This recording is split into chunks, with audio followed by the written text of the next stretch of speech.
The sharp rap at Daniel's door cut through the quiet evening like a blade, sharper than the usual neighborly knocks. He froze, hands greasy from tinkering with a carburetor in his cramped living room, the hum of a late-night MidnightTales video playing softly on his phone.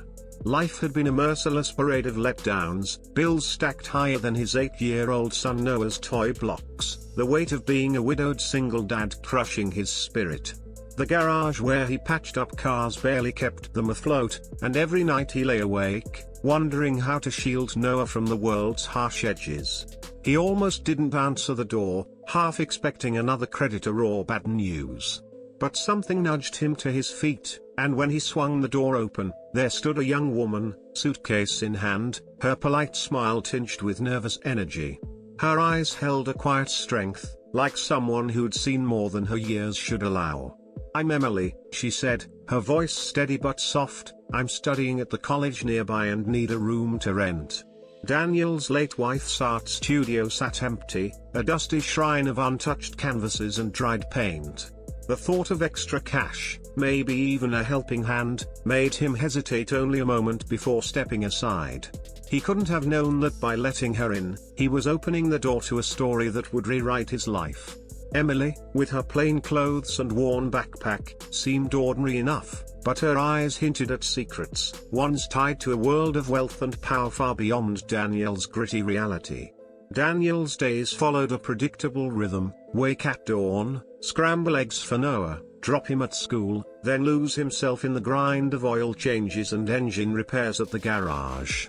Nights were spent playing both mom and dad, tucking Noah in with stories from MidnightTales, their favorite YouTube channel for spooky, heartfelt tales that made them both laugh and cling a little closer. Emily slipped into their routine like she'd always belonged. She helped Noah with his math homework, her patience endless as he fumbled through fractions. She cooked hearty dinners when Daniel got stuck late at the garage, her chili filling the house with warmth. She even fixed the squeaky window Daniel had ignored for months, her quiet competence a stark contrast to the chaos of his life. She wasn't like the spoiled college kids he'd seen strutting around town, flashing designer bags and loud laughs. Emily was grounded, her clothes simple, her demeanor humble. Yet those eyes, older, wiser, suggested she carried a weight she wasn't ready to share. Daniel kept his distance at first. He'd lost too much: his wife, his dreams, his sense of security. Trust felt like a luxury he couldn't afford. But Emily's kindness chipped away at his walls. One night, as they sat around the kitchen table, Noah doing his best MidnightTales impression of a ghostly narrator, Daniel caught himself laughing, really laughing, for the first time in years. Emily's smile lit up the room, and for a fleeting moment, the world felt less heavy. She wasn't just a tenant, she was becoming part of their little family, a steady presence that made the struggles bearable. But the struggles didn't stop. The landlord hiked the rent, dangling eviction like a guillotine. The garage was shutting down, leaving Daniel scrambling for work. He hid the worst from Noah, pasting on a brave face, but Emily noticed the deepening lines on his forehead, the tremble in his hands as he opened another overdue bill. One evening, as they cleared dishes, Emily's voice was gentle but firm. "Maybe I could help, Daniel." He cut her off, his pride a jagged edge. "I don't need charity from a college kid." She nodded, backing off, but her heart ached. She could solve his problems with a single phone call, but revealing her truth risked shattering the fragile bond they'd built. She didn't want to be seen as a savior or a bank account. She wanted to be Emily, the girl who'd found a home in their creaky house, who admired Daniel's grit as a father, who secretly longed to ease his pain. She'd grown to love their simple life, so different from the one she'd fled, and she wasn't ready to lose it. The breaking point came on a rainy afternoon.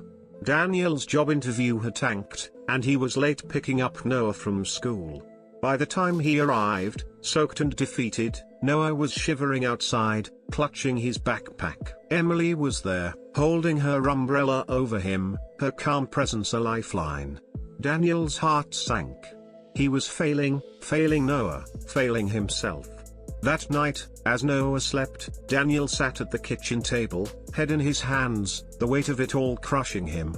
Emily slipped in quietly, setting a steaming cup of tea before him. For the first time, his guard crumbled. "I'm scared," he admitted, voice raw. "I'm scared of losing everything, of not being enough for him." Emily listened, her eyes brimming with unshed tears. "You don't have to do this alone," she said softly, her words carrying a weight he didn't yet understand. The next week, a sleek black car rolled up to their rundown street, its polished sheen out of place among the cracked sidewalks. A man in an expensive suit stepped out, and Daniel's stomach dropped, certain it was the landlord come to seal their fate. But when Emily appeared, the man bowed his head and addressed her as Miss Williams. Daniel froze. Williams, the name of the billionaire who owned half the city, whose name was plastered on skyscrapers and charity galas. The truth unraveled like a pulled thread. Emily was his daughter, the heir to a fortune so vast it dwarfed Daniel's wildest imagination. She'd been living under his roof, cooking spaghetti, laughing at Noah's silly MidnightTales-inspired ghost stories, all while carrying a secret that could have changed everything. Anger hit first, anger that she'd lied, that she'd pretended to be someone she wasn't. He felt betrayed, exposed, like a fool who'd let a stranger into his home. But when he looked at Emily, he saw no deceit, only fear, fear of losing the only family she'd chosen for herself. In a trembling voice, she confessed. She'd run from a life of suffocating wealth, where every relationship was tainted by money or expectations. She'd wanted normalcy, real connections, a chance to be more than a name. In Daniel and Noah, she'd found what she'd been searching for: love, warmth, a place to belong.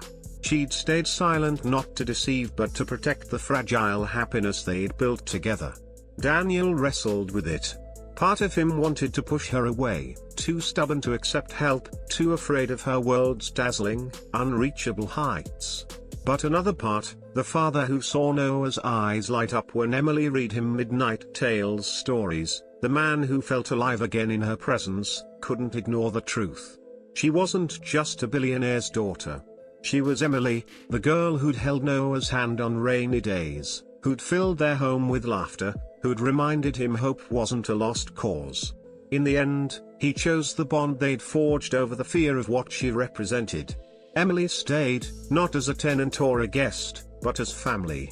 With her quiet influence, doors opened. Daniel found work running his own small garage, backed by her father's silent support, a deal struck not out of pity but respect for his skill and grit. But the real treasure wasn't the money or the stability. It was the trust, the companionship, the sense of a future where Noah would grow up knowing that family could come from the most unexpected places. Their story didn't end in a mansion or a fairy tale windfall. It ended where it began, at a worn kitchen table, the three of them sharing a simple meal, spaghetti and store-bought sauce, Noah giggling as he recounted a MidnightTales story about a haunted lighthouse. Emily caught Daniel's eye, and they shared a smile, the kind that said they'd weathered the storm together. Because sometimes, the greatest wealth isn't in bank accounts or grand gestures. It's in the hearts you open your door to, the ones who choose to stay, the ones who make a house a home. For Daniel, Noah, and Emily, that was enough, more than enough. It was everything.